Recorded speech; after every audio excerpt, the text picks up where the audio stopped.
Hey everyone, welcome to the first official Soul Sweat chats or whatever you want to call it.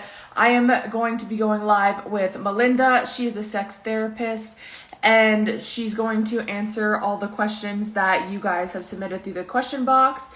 So I'm just going to go ahead and add her to the live. Should be popping up. Oh, perfect. There we go. Hi. Hi. How are you? Excited to answer all of your questions. They are awesome ones. I'm excited. People really came through with the questions, so I'm excited. To be fair, I felt like there was going to be a lot of questions. I mean, how often do you get to ask a sex therapist all the questions you have about sex? So why not? And you're going to do it anonymously. Even better. So, do you want to do like a quick little intro to who you are and everything like that, and then I can get going on asking the questions? So, hey everyone, I'm Melinda DeSeta. I'm a sex therapist down here in Miami. I have a private practice and I help individuals and couples live their best sex life. So I have my dream job. I think the most fun part of my job, in addition to being a sex therapist and working with couples, is being sponsored by about 20 different sex toy brands. So I also travel around the country and I do a lot of talks on how to incorporate toys into your sex life. And I see that you guys are also intrigued about toys. So I'm really excited to get to those questions. I do a lot of these, so I'm really excited. If you guys have any questions along the way, I'm happy to answer them. Perfect. Okay, so I'm going to go and just jump right into the questions. So the first one was, how do you get your sex life back after having kids? Yes, so this is a good one because no matter your body is going to change and your mentality is going to change after having kids. So your biggest sexy organ is your brain. So after having kids, you're going to be going through a lot of different hormonal changes. You're going to be feeling really different about your body. You may have more body image issues come up. So how do we get our groove back? Well, it all starts in the mind because your biggest sexy organ is your mind. So think about, how do I feel sexy now? What worked for you in the past prior to being pregnant may not still work. So be adventurous and try new things. Try something every day. Try something that'll make you feel sexy on the inside. And you know you kind of got it when you walk into work and you have like this swagger. So after having a baby, after having any major change to your body, expect hormonal changes, expect to feel different, expect things that worked in the past not to work. But this is where we try new things that make us feel good. And they can range, what have I heard? Because this is a homework assignment I give a lot of my clients, is how to feel sexy on a daily basis.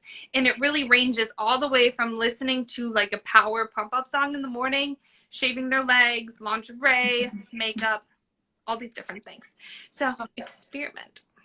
I love it. So this one kind of ties into what you had just said, but how do you get your sex life back after having body image issues? So we all have body image issues. Everybody has body image issues. It doesn't matter what gender you are. We all have body image issues. And sex is one of the most vulnerable things you will do. So these are likely to be triggered. Sex is very vulnerable. When you're in the moment of having sex and body image issues comes up, what I like to tell people is just refocus on your five senses. Bring your mind out of that insecurity that you have. Bring it back to your five senses, what you're seeing, what you're touching, what you're smelling, because those go pretty deep. But that's a little tip and trick to help in the moment. Love it. Okay, so this kind of goes into what you just said. Do you believe love languages can impact your love life or sexual life, I guess? Absolutely. My motto, what I tell everybody, if you've been on my Instagram, been on my website, you know that I oftentimes say sex is between the ears, not just between the legs. Yeah. So we want to know how to turn our partner on mentally. And we want to share with our partner how we get turned on mentally. So knowing somebody's love language is really important, because this is how you make somebody feel sexy on the inside. It's how your partner helps you feel sexy on the inside. And this all happens through communication. I tell everybody the sex talk never stops. And these are some of the things that our pleasure changes, our love language changes, and they're really important to living and experiencing your best sex life. Love it. Okay, so how do you bring up the possibility of bringing toys into the bedroom when you've been with your spouse for over 10 years and have never used them? I love it. I love it. And this is one that I get all the time. One of my favorite parts of my jobs is I do a lot of parties at adult toy stores. So I go and I answer questions for a few hours with couples and individuals. And this one's really hard because no matter what society, we're progressing, but there is still absolute taboo around masturbation and toys.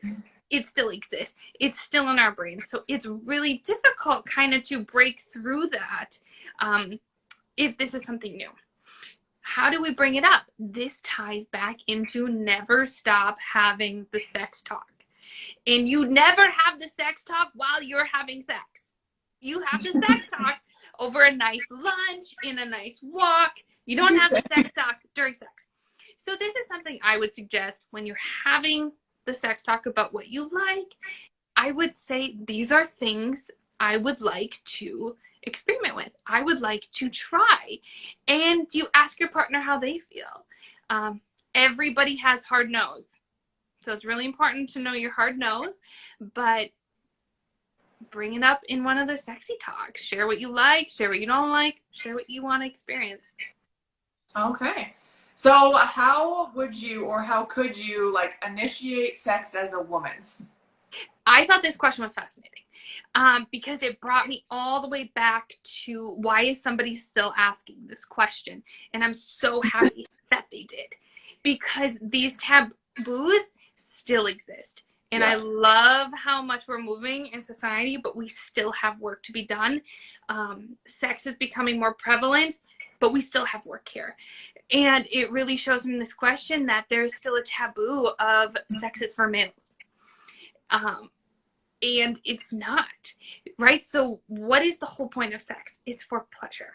But there is still this taboo that can be men are the one that initiate it.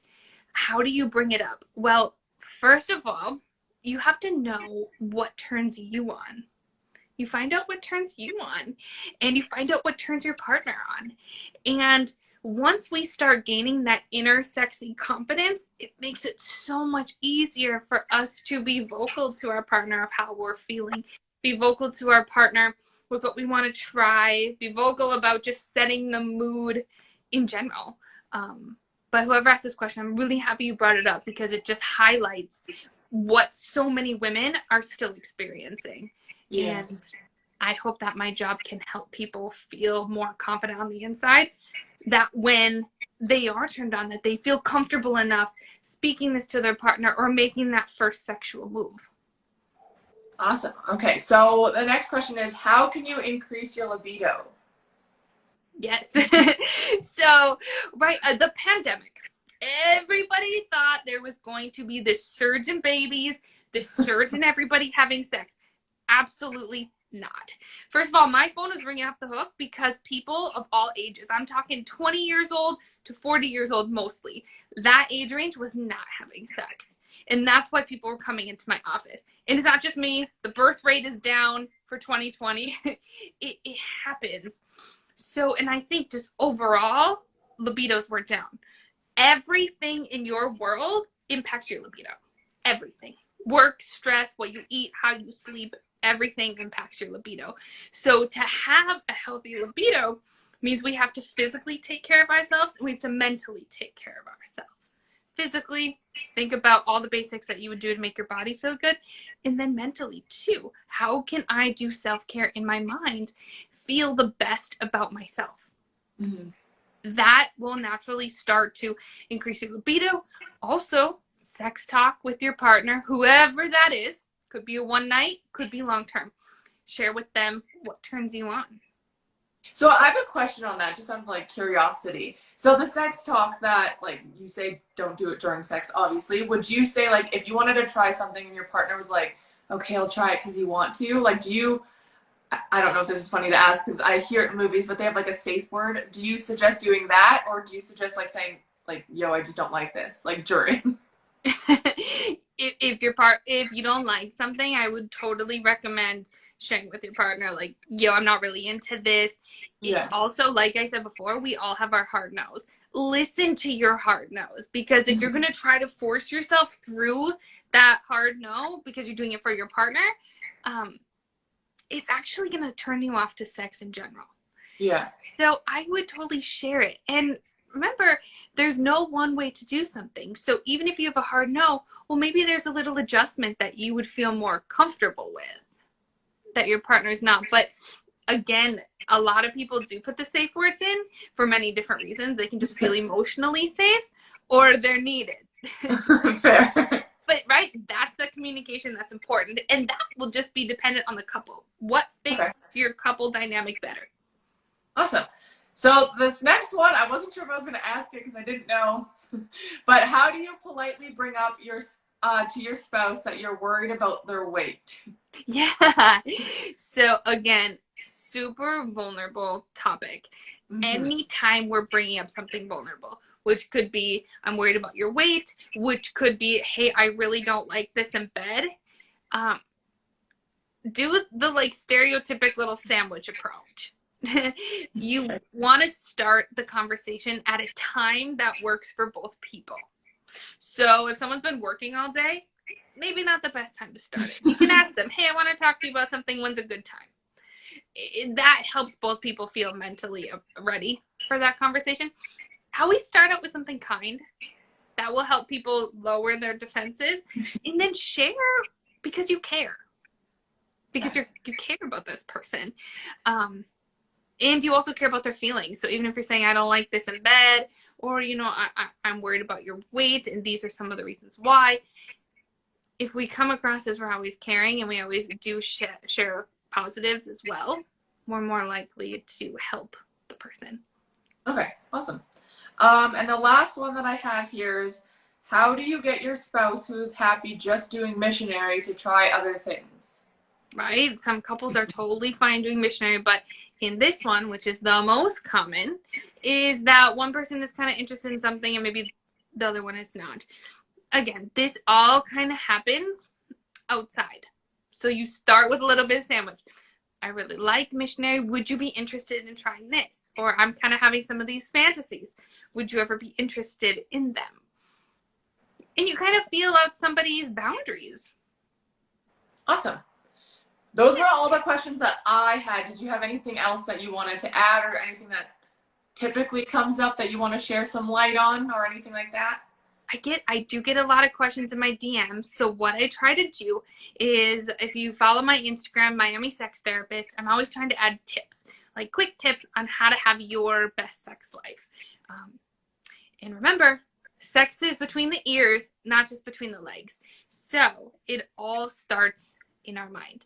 But if you need a quick sex tip, hop over to my page, DM me. I really try to answer people's questions anonymously on my story or in a post. Awesome. Well, I appreciate you going live with me and answering the questions that some of the people submitted from my end, and this was really informative even for me. So I loved it. Great. Thank you so much. And I love answering these questions. You all had fabulous questions. Thank you so much. We will talk again soon. See you. Bye.